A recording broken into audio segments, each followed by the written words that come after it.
Hey guys, what's up? Welcome back to the Battle for Wesnoth. It's been a little while since I played a campaign, but about 2 weeks or so. Anyway, ever since I finished the Southguard, I was wondering what to go to next. And so I finally decided to take on what is possibly one of the most difficult campaigns in the main campaign series, the Northern Rebirth, where we lead a bunch of human slaves to go against their orcish overlords and proceed to try and struggle to live. That's essentially what it is. Apparently this was set about 30-40 years before the Southguard, and this focuses more towards the northern end. I was considering doing the Hammer of Thursgan, which occurs sometime after I think, but I didn't really enjoy it that much, so we're gonna go with the Northern Rebirth. People of the Dwarven Doors, the choice was stark: either drudge as downtrodden slaves for the orcs until the end of their brief and miserable lives, or risk all freedom and rise up against their cruel overlords. Little did I suspect that their struggle would be the hinge of great events that might restore the Northlands to the glory they had once known. 13 scenarios at an expert level. Oh boy. I played this before in the past and found it really challenging, but we're gonna do it now. We're gonna go with normal, because anything else is probably gonna get me slaughtered really fast.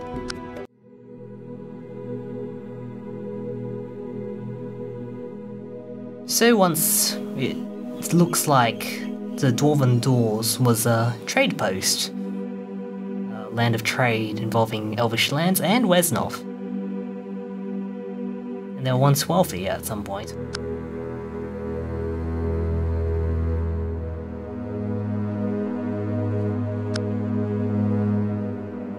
And then apparently orcs came afterwards and enslaved them. At some point the orcs were organised enough to throw up a whole bunch of enemies against us. And then we fell.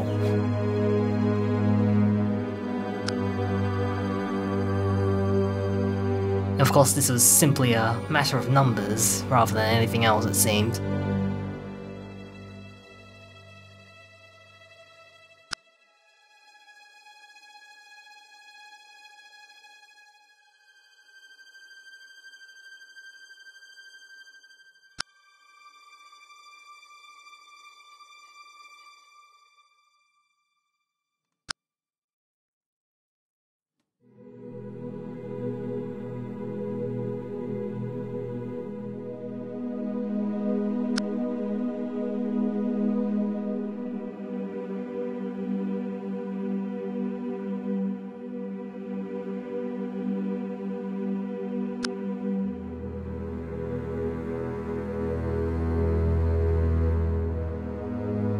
And of course, this happens to acknowledge the events of Heir to the Throne, which we haven't played on this channel yet. Who knows? If it weren't for the fact that so many people played it, I might give it a go, as in recording it.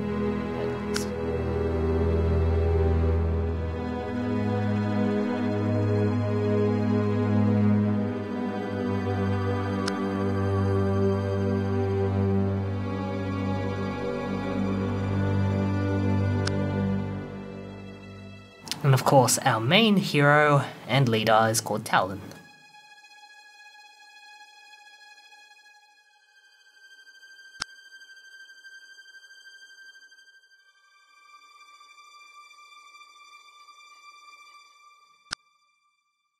And thus, the battle takes forth somewhere around here, specifically where the sword is.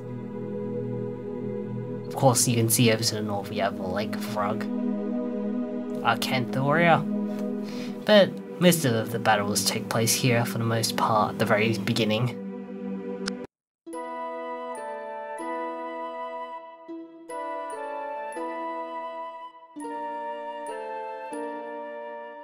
Of course, we have our sidekick, Lex. How do you pronounce that? I have no idea. but he stands to be partially the voice of reason, except after this he pretty much goes on the wayside. So not much really happens with him. So as it turns out, we stole a bunch of weapons and we're gonna get rid of all these orcs while they're in a bit of a heated battle between themselves. Of course all we have are farm tools, but we can make do of them. And Talon also mentions that while we are basically level 0 units, we should be able to clear them out given our numbers.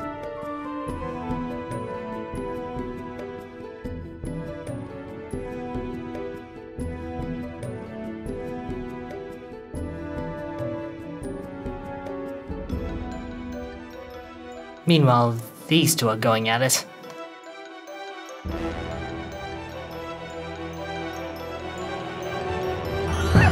And thus the battle begins! Defeat enemy leaders. The defeat conditions are Death of Talon and turns run out, of which there are 51 turns for this particular scenario. So, now that we've actually begun, you can see that the maps in these scenarios are way bigger this time around. There's a lot more to do, and there's a lot more stuff going on. But first things first, let's just play out our entire turn.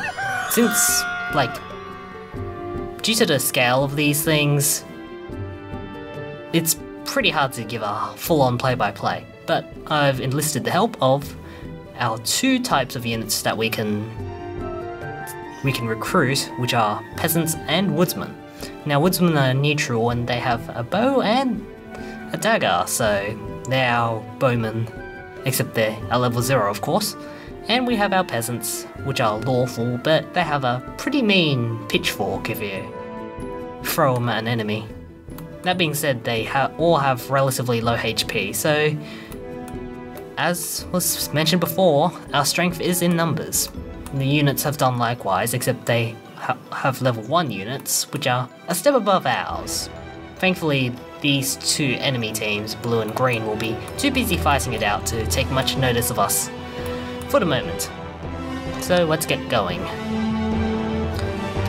Most of it's a village grab. We'll need as many as we can. Now, an interesting thing to note about our current units is that while they do have a price for recruitment, they start at level 0, which means 0 upkeep. And what that means is we basically don't have to pay to keep our units around, whereas with level 1 units, you lose a bit of gold earned every turn from the income per turn. That's good and all, because it's basically making them the equivalent of loyalists. The bad thing is that they don't really do much once they get to level 1 and they do take up your income, with the exception of loyal units. So right now, try and pick very good spots, trying not to single them out too much because the enemy units will typically run over us. A good idea is to typically surround the unit on all sides so they can't escape. You have a bunch of scouts and wolf riders just running about on the edges of the map, but they're not too big of a problem at the moment. There's an interesting feature about this map that hasn't been shown just yet, and it'll probably happen in a bit of a moment towards the northeastern end of the map, but we'll get to that in a moment. So we're mostly, as before, keep to the trees, keep to the villages and such, and also the keeps as well. I'm not too into the idea of moving Talon over to the middle area where the keep is, so I just keep him in the default spot. As you can see, the Wolf Rider made his attack on one of our woodsmen slash peasants slaves, but there aren't now, so all's well, I suppose. I mean, took a bit of damage, but I think we get to surrounding the unit at this moment.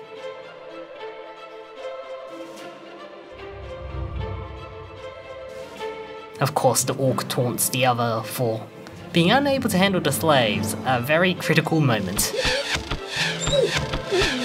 Surround him on the first 3 sides, and then the rest. About half of them are melee specialists, the others, the woodsmen. The green and blue teams are relatively equally matched, but they'll occasionally go out of their way to attack us. Sometimes. I'm not really sure what determines that, but it just happens.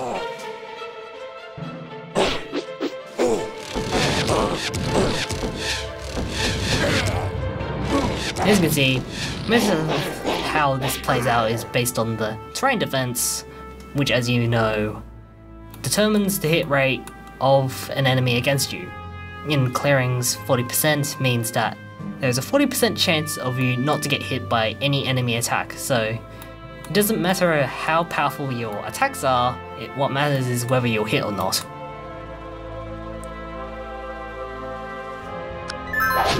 So we deal with the first Wolf Rider, and we go on and just keep them grouped up in this little area over there. I spread out some units over to the northeastern end, but we're not doing too well on this end, which is a little bit of a gap, but it's not too big that they'll try to push over to us.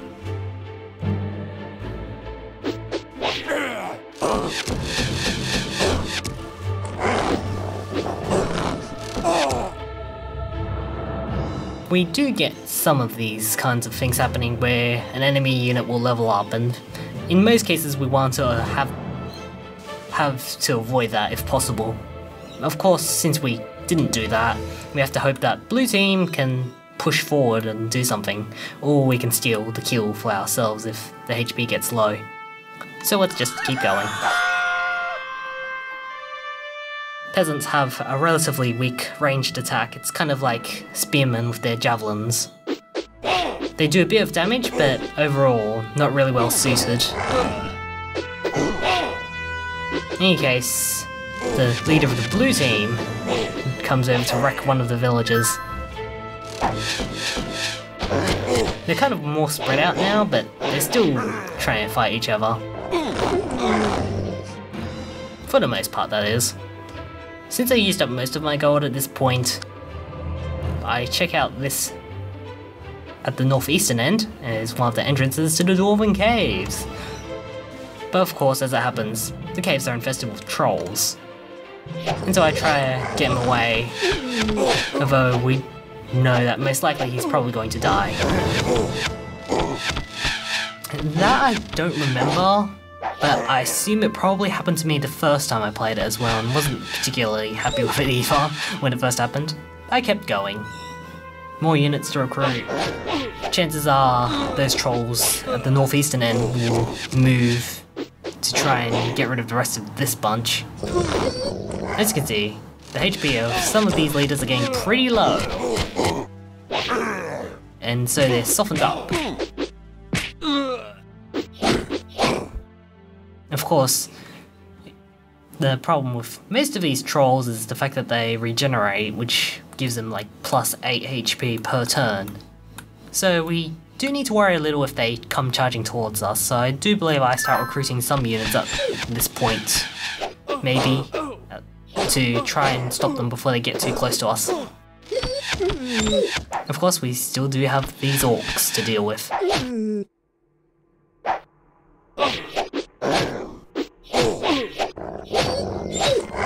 Somehow, these units hold pretty well even when surrounded. I guess part of it is attributed to the fact that they're in the forest, which grants them a bit more terrain defense than out in a plain opening. That being said, it's a game of chance and anything can happen. They may hit you, they may not. They may hit all the time, they might not hit at all. In any case, I managed to level up our loyal unit and made him a spearman. He's probably one of the few lawful units we have that's actually advanced beyond the starting stage. Due to how easily these woodsmen and peasants go down, it's kind of hard to get them to level up. Of course, we still have the issue of these trolls and also the troll whelps. And since it's nighttime, our lawful units all have a performance decrease, but our woodsmen don't. So I try and send the units over to cover this little middle section.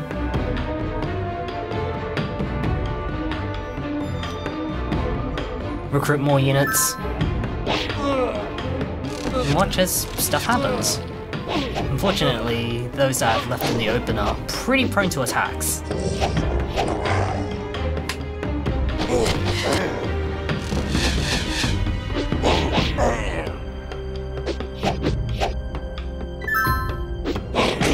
That being said, it's good to see that the trolls are somewhat useful in this particular scenario.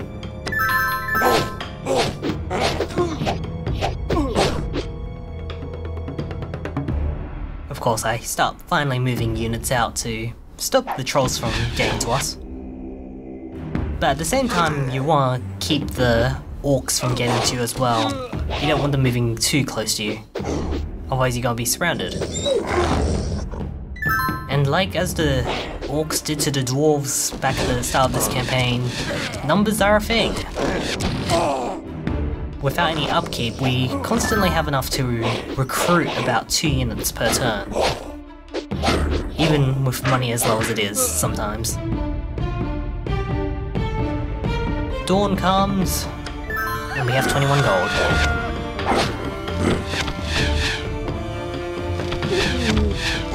Just dealing with most of these forces. It's pretty easy to use a woodsman to attack most of these melee units where they don't actually have a ranged attack to fight back with. That being said though, we're in kind of a weak state, although I am surprised that that woodsman over there has barely any HP but is still going.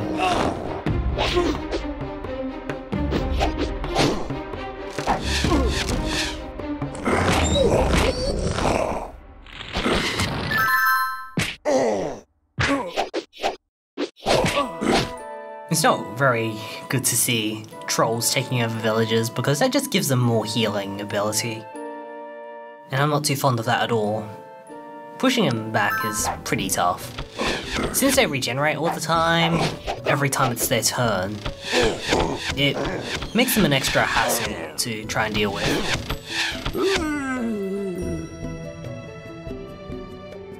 I still have to defend the fronts though. Still have to worry about everything going on at once. With most of the trolls being eliminated by the other enemy teams, I'm starting to worry that I might be facing an attack on all 3 fronts. So I have to keep on sending more units there, but still repelling the existing units. Thankfully, getting a hit on trolls aren't too bad to have happen. Get more units in. Watch the enemy battle it out. What more could you want?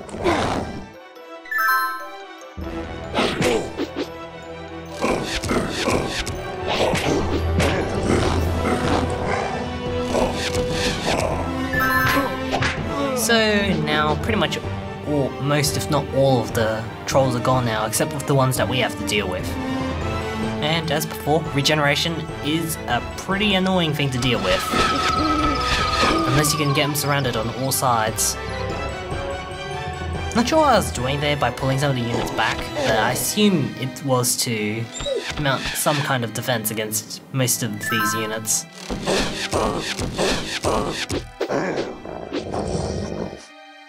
I have one lone woodsman just sitting on that castle tower over there, down at the southern end. And I'm not sure why I'm not moving him or anything, but I assume because if I do, I'd probably get killed. Nighttime comes again. It's time to move some more units. I'll pull back some of the injured units and try and have a go at some of the other orc enemies, while simultaneously trying to get rid of those trolls. I can't get very optimal positioning with it though.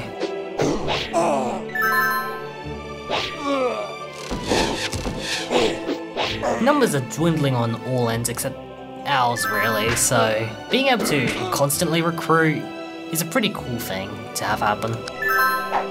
Since you can basically run them over with your numbers. There's quite a large amount of villages as well, so it means we can recruit a lot more very quickly, if need be.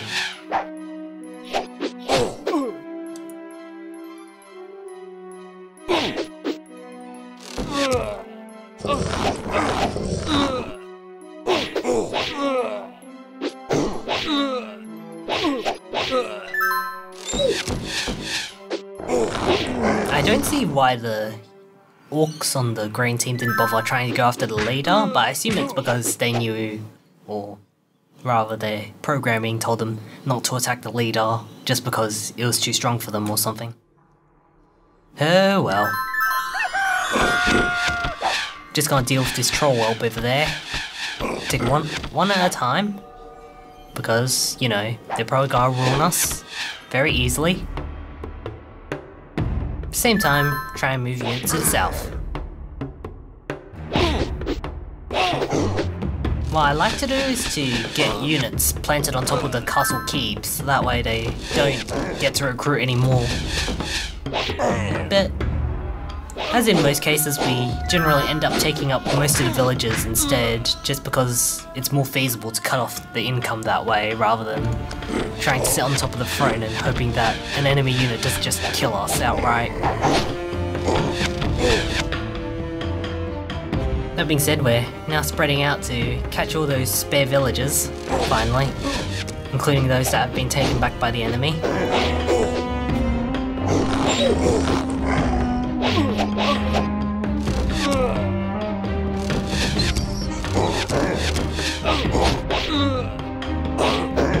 I got really lucky with that one unit, even though he died. The orc barely has any health left, so he's in a good position to get some experience.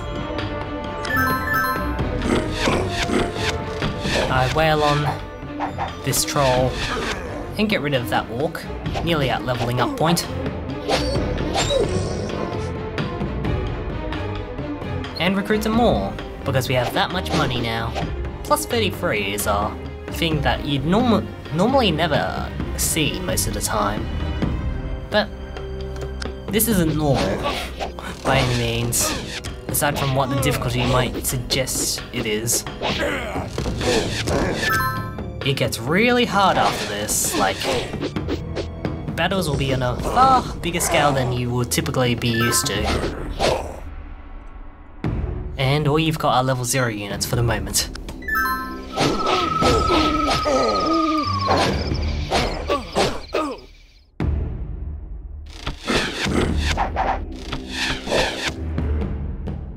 Got that troll surrounded from most of the sides, which is a good thing.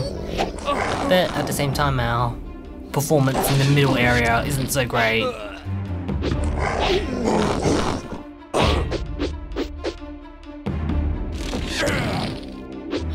Yeah, it seems that the enemy units will typically prioritize other units rather than the leaders of other teams.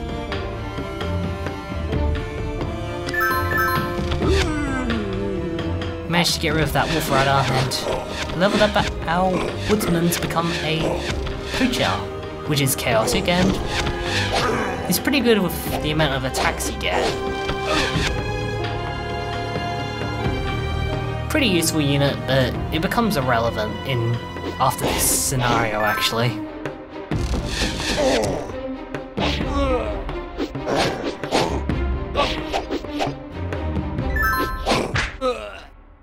Meanwhile, we're still trying to deal with the troll.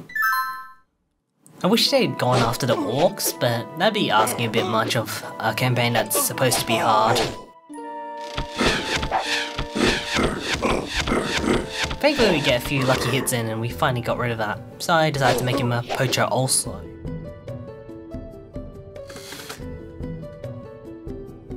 We grab more woodsmen to replace those that are getting themselves killed in the south area.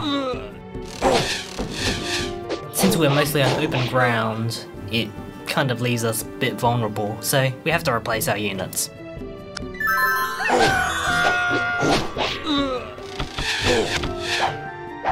That being said, I do want to get the leaders out of the way at some point, otherwise, you know, we'll lose out on the early turns finished bonus, which is a thing that happens all the time. So I started pulling my units out of where they were formerly to deal with the rest of these orcs.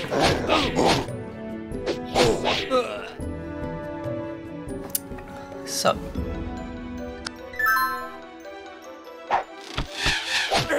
trying to deal with them in the most effective ways, not really all that easy to see.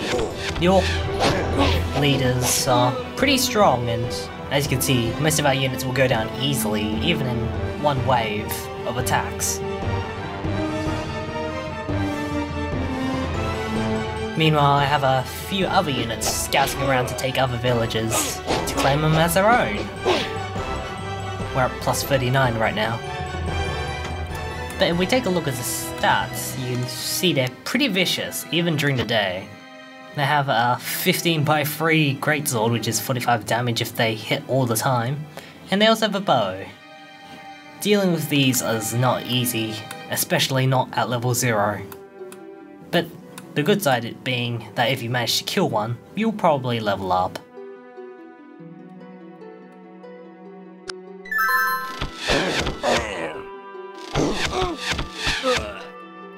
That being said, using our woodsman is probably a better idea than trying to go head on with an actual pitchfork, since the greatsword is pretty deadly.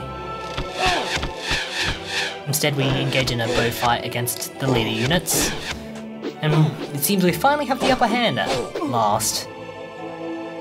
The leader of the blue team does not have any villagers anymore and can't get around to recruit anymore. Although green team still can, they probably won't be able to do that much against our massive numbers. Even so, nighttime is coming again, so we continue our assault.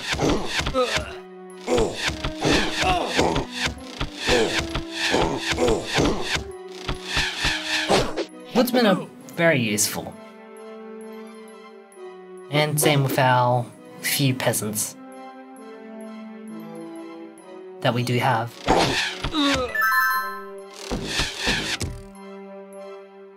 Unfortunately, we don't get the kill on the orcish warlord of blue team.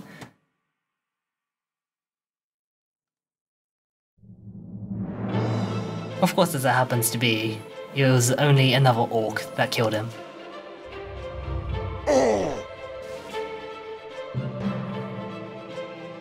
And of course, he levels up, of course. Just great, but we have to keep fighting. Can't take all of these farmers down. Woodsman as well. That being said, we can't. The approach is going to be pretty difficult against them, so trying to go against the leader unit as soon as possible is more preferable. As you can see, the leader of the green team is surrounded on all sides, although he is in a village, so he does heal a little bit per turn. And I believe we finish up here in just a moment. Level up another spearman.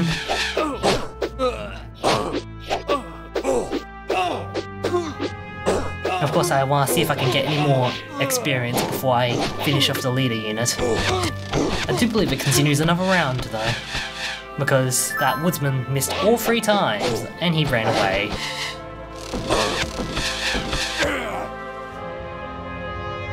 So we play our turn out and we shoot at him with our bows. Nearly there, but not quite just yet, and the zone of control by the enemy units means that getting around is not easy. But we finish him off. Whatever his mission was, he failed.